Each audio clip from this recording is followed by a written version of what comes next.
David, a 2-0 defeat here at MK Dons. What are your thoughts after it?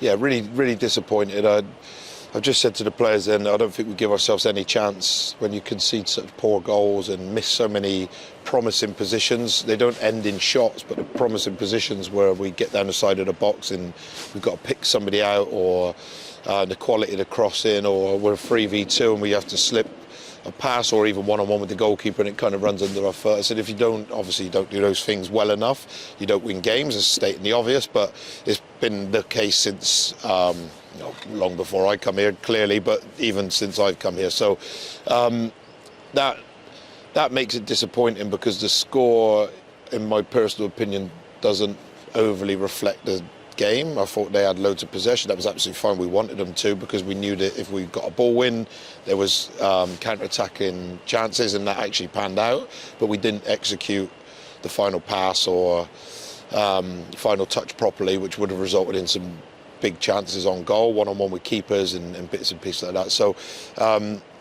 obviously really disappointed, really. It probably, again, it was a game that summed up our season, really.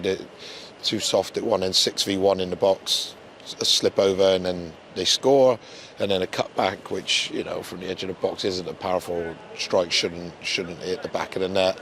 And then our goalkeepers made 2 saves in the rest of the game, but that makes no difference when you concede 2 soft goals and miss really simple passes or miscontrol, really simple touch. So we'll keep working, we'll keep analysing, we'll keep practicing. I mean, I think, like I say, I'm not sure they had one big chance, maybe one. Luke made a half-decent save from a bit of a scramble, but we've just got to make sure that we're far more clinical in both boxes, and it's been the story of our season so far.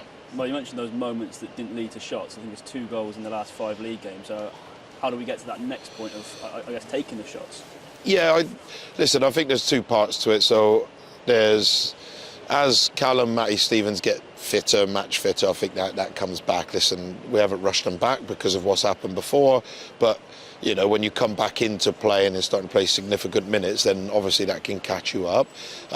We talk constantly about putting more crosses in. We work in training constantly about putting more crosses in. We still turn down the opportunity. We talk about our midfielders making the box to make 4 in the box. It's not quite happening, but we can keep working on it. And I think we've probably got to learn to force something home. Like, we've got to be a little bit livelier, and that's where somebody like Matty Stevens is really good, is when Troy pulls off to the far post, heads it, he's alive in the 6-yard box, and we have to keep working on that, and we will. And I think we've got some good players in the dressing room. I think they do really care. I know that will get questioned, and I'll get questioned a lot, but I think people care. I think there's people that are good, but collectively we've got to do miles better, because what we do is give ourselves no chance in the game through some poor, really, it's normally individual defending, and just a lack of quality when we do so well to get the ball back and they're spread open, and it's just that pass. And that just comes with practice, and we have to keep practicing. And we've been saying it since the start of the year, so it's really disappointing, but there's not much in many of these games. Just a moment of quality from a player or 2 players combining, that's been the difference, and we're lacking that at the moment.